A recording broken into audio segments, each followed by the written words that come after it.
All right, hello and welcome to this, no, I don't know, whatever, tweaking video. Tweaking is in tweaking an existing scene done in a previous video. And I don't know, I was looking around at some of my pieces, thinking I need to mat them and whatnot. And there were a couple of them that I thought needed a little bit of, kind of addressing of whatever their current state, I guess you can say. Now, this one right here, I believe, in fact, I'm sure I did. I already spray sealed these, okay? So this type of surface is only going to be accepting of certain types of media on here. I could apply certain types of things and spray seal again and seal that whatever I apply in between two coats of media, but it has to be the type of media that's going to adhere to an acrylic surface like this. So something like pigment ink can probably do that because pigment ink's a very surface-oriented type of medium, but to a certain extent. So what I'm thinking about is adding in a little bit more shading because when I spray sealed these pieces, the media became a lot more transparent so you can see through these trees a lot more. And they could probably stand to get a little bit darker. But here's the thing on this piece right here. I think it looks pretty good as is, just in terms of, I don't know, a lot of the foundation, a lot of the detailing and whatnot, but it's really missing kind of a, I would say, a secondary type of feature on here. Okay, so the main thing is this deer right here in the moonlight coming through here. But I think that this can really handle I don't know, some other type of feature on this forest floor. There's just too much kind of similarity going through here in terms of the trunks, but they act more as like framing devices. So it leaves us with this forest floor type of area. So here's what I'm thinking. On this forest floor, I'm thinking about larger floral types of features. So little clusters of white flowers I thought would look really interesting, potentially, in this type of scenario. It would give different scale to some of the details. So I have a lot of little dots of acrylic pen work, okay, but they're mostly in, if not all, the 0.7 millimeter, which is a conservative way to approach it because they don't stand out very much. But we do need some more, I don't know, just some more visual interest happening throughout this piece. So I pulled out the big pieces, the big guns, and the 3 millimeter paint pens here, and I think that will potentially address kind of this. Oh, I don't know. Um, this, I don't know. It's a monotextural area in here, and because this area represents depth, you know, you have some things closer and certain things farther away. That's a decent amount of depth right there. So we're not dealing with enough scale. I don't know, maybe call it mono scale, you know, in between the treatments of, you know, all that area in the distance as well as in the foreground. It's not really much different. So scale can play a big part in addressing that type of thing. So let's try to do that here. So this is a big piece. I think it's 10 by 16, so 11 by 17 piece of paper, and I think I've cut off an inch off the length and width. I'll have to take a look at that again. All right, so when I add in little floral textures in here, and that's what these ones are going to represent more than, you know, something like reflective types of dew or something like that on surfaces, ground textures, whatever. I'm going to cluster this a lot and hopefully it will read as little clusters of flowers, okay? So I do need to get more bolder with these types of things. So see that right there? It's already kind of looking a little bit more dynamic, I think. And I'm kind of keeping it in the lighter areas right now. I should probably add some into the darker areas too. I'm just not quite sure what color to do them in yet, in those areas. So I want to be careful about those areas, that, when we're trying to push depth here by putting it everywhere, we might be doing kind of the opposite of creating variation. Now we've suddenly created similarity with just larger objects now. So see these kind of larger flowers like that. I don't know, they're kind of capturing more light too, I guess.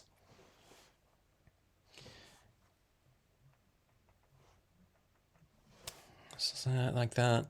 It's kind of bringing it to life, I think, to my eyes.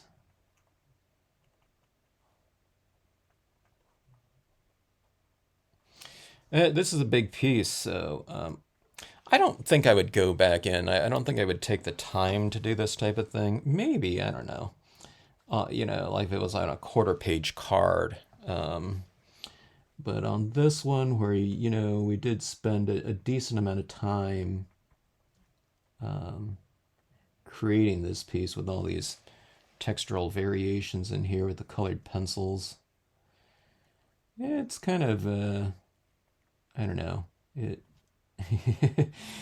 doesn't seem like that much more of a time investment to go in here and add, these little types of features in here. So see, it's kind of creating a little bit of a pathway, a visual pathway as well, I guess, back there into the distance. It's hard to see, but there are pinks in here too, and little violet tones. But I mean, this is a nighttime, ish scenario here, so I figured this white in here would be really reflective of the, the color of the moonlight too. So I'm not going to do it in multiple tones. We're just going to stick with the white here. But I think that looks pretty good. It's accomplishing, I think, what we set forward to do here.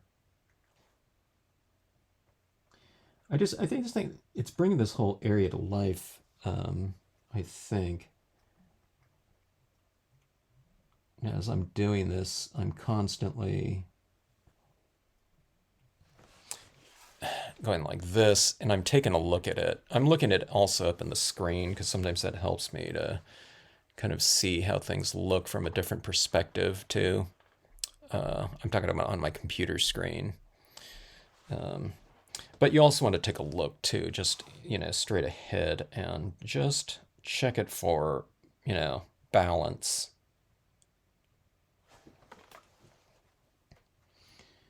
I don't want to go too crazy. In some ways, this is going a little bit, you're adding a decent amount of kind of visual activity in here, but don't add so much that you're kind of unaware of how much is being applied, so that sometimes when you start looking at, we're working like this and we're concentrating on a little area like this at a time, then we might move to another area and we're doing that, and then we're doing this and this and this. But you have to kind of, take a look at the overall and see how it's looking just in general. All right, so over here, I think this can stand to use a little bit. There's a little bit of lighting over here. So we can kind of bring that area to life somewhat from a value standpoint. It's kind of creating a little bit of extra lighting over here too, being that this is white. Okay, so you can say that some of the moonlight is kind of hitting in that area.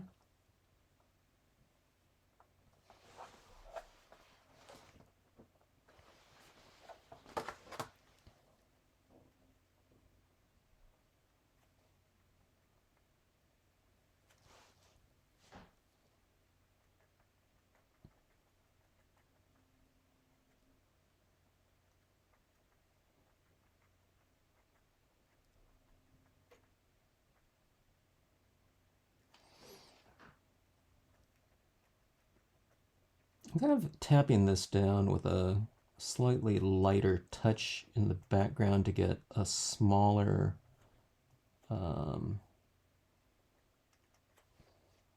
application of this paint, smaller dot in this case.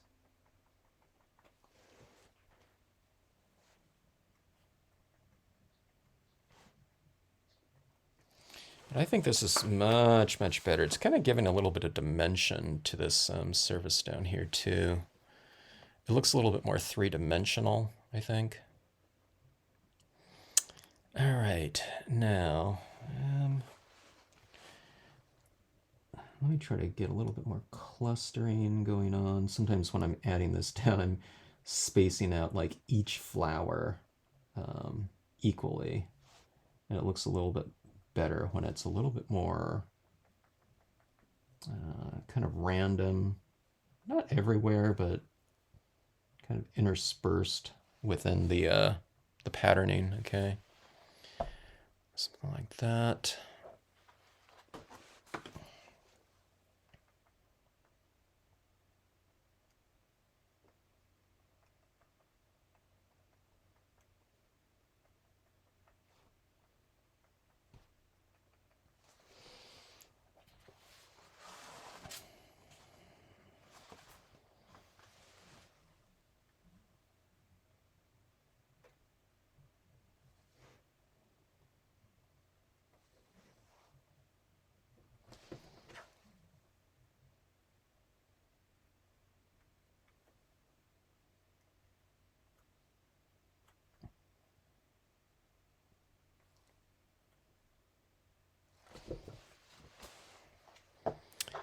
These areas out there, it might be okay. I'm going to tab those down a little bit, mute them. You can kind of dab off some of the opacity there by removing some of the paint in those kind of darker areas like that.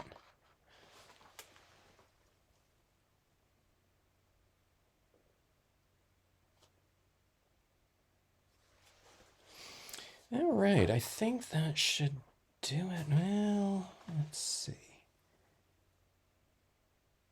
I'm kind of defining, a little bit more of where these flowers might be visible as I kind of work it and add it into kind of some darker areas. It's like, okay, they can show up in a kind of a medium gray area. So yeah, I think that looks pretty good. See kind of that out here in this area specifically. All right, so that is that. Now let me try to add a little bit more pigment ink to this, and let's see if it applies, or if it does apply well, how well does it apply? So I'm going to stick with the Brilliance Black because it's relatively fast drying ink. I just don't think the Clair and oil-based pigment ink will dry very well on this. I could be wrong, but the Brilliance is a non-porous kind of performer. You can add it in areas and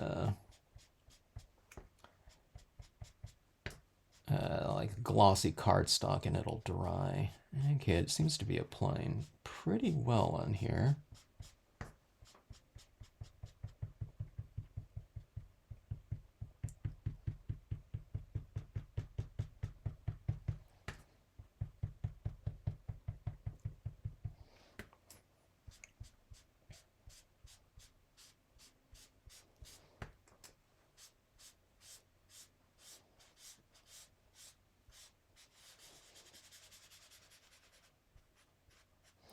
So kind of just increasing the shadow, kind of structuring, adding extra kind of direction to the lighting, that moonlight hitting that area. So it's making it a little bit more opaque on the right-hand side of the tree. And areas that became a little bit too I don't know, transparent with the spray sealing. let's go in and add a little bit more tone so that we can't see my clouds showing through those areas quite as much. It does a little bit, but we'll blot some of that out like this.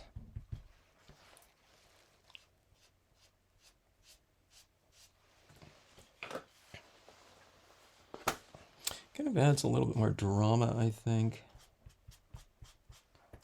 Kind of expanding on the range of those trees, the value range on these trunks, especially.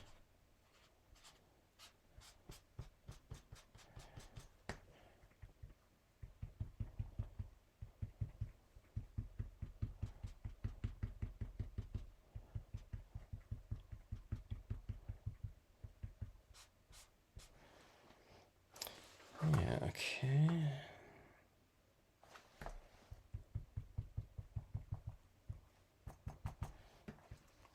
This tree over here became a little bit too green. You can see right there. So let's hit that. Let's not change its character too much, but let's just kind of subdue it slightly. Okay, and I'll go with a decent amount on the far right.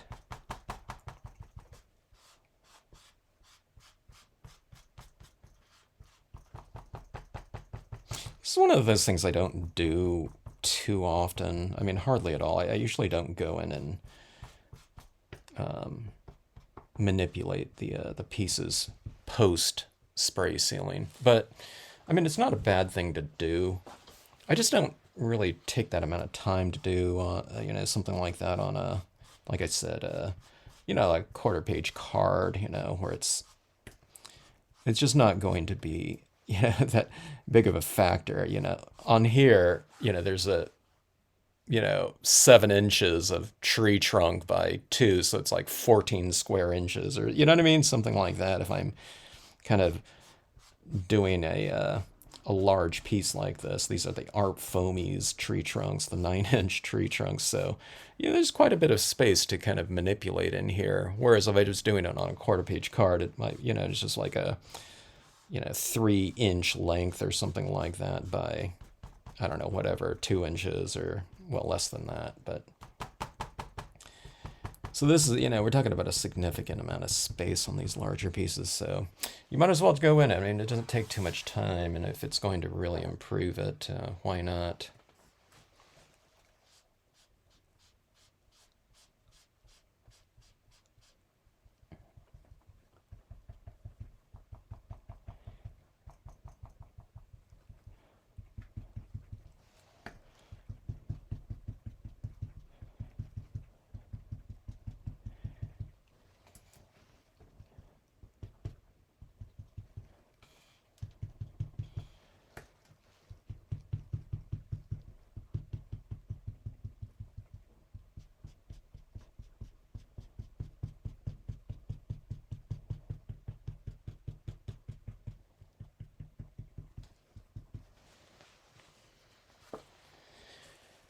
All right, I think that is about it.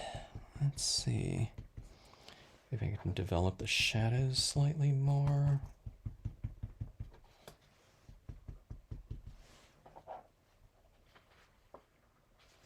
Let's go a little bit of a vignette, I think, of that canopy of leaves, especially in the right, upper right and left corners.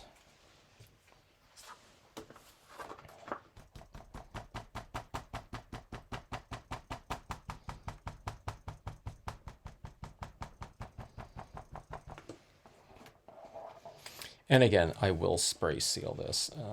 This Brilliance ink will dry on here, but we'll want to seal it in, I think. And I think that should do it. I'll mount this on something you see. It's kind of rippled and a little bit dented, you know, from all the kind of manipulation of the things that I was doing on here. But that'll flatten out. I'll probably use a spray adhesive. You know, being that this is so large, I'm not going to use my little, you know, glue for this tape. So I think that is it. Those larger kind of floral features down here really woke this whole piece up. It woke up the forest floor area, I would say.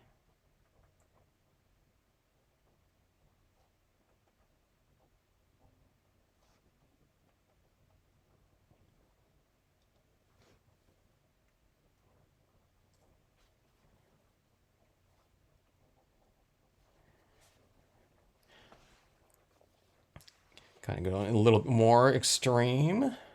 I just brought in some of that right in here.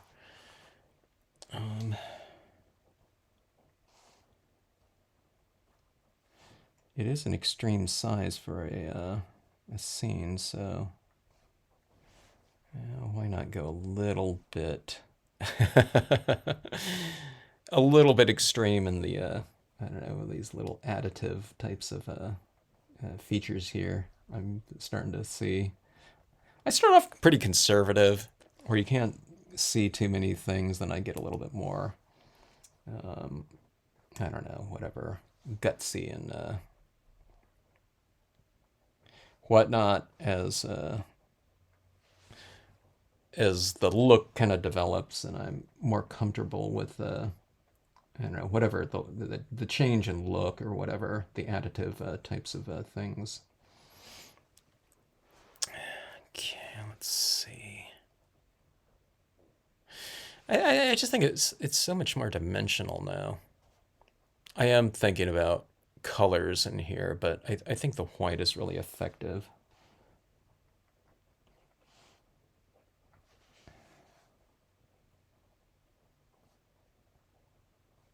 It's kind of adding that nice shimmer. It's just so much more exciting, I think, of a piece now. I mean, you can say that the vehicle, was just a white dot, just used in abundance, I guess. But it's really kind of amazing on what these little kind of details can do in scenes that where they're used minimally too. It could be just a couple stars in a night sky, as represented by a white dot. But they really expand on the textural range of an area very, very effectively.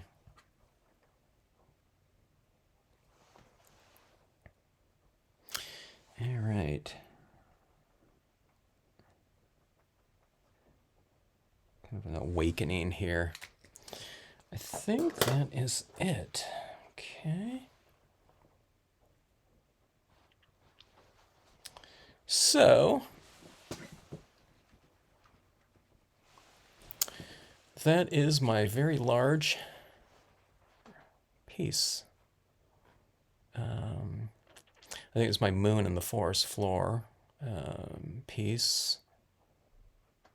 Another version of it. Usually I put these big mushrooms and stuff like that, but I didn't want to add that into this one. And sometimes a fallen tree. I might do that again on another scene, but I think that is just the thing that this needed here.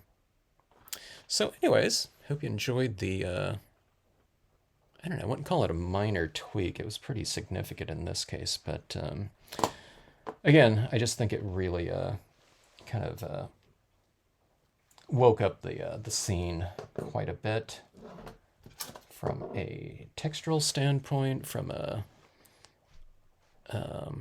standpoint of visual depth, lighting certainly, and I don't know, just overall visual interest. So, hope you enjoyed it.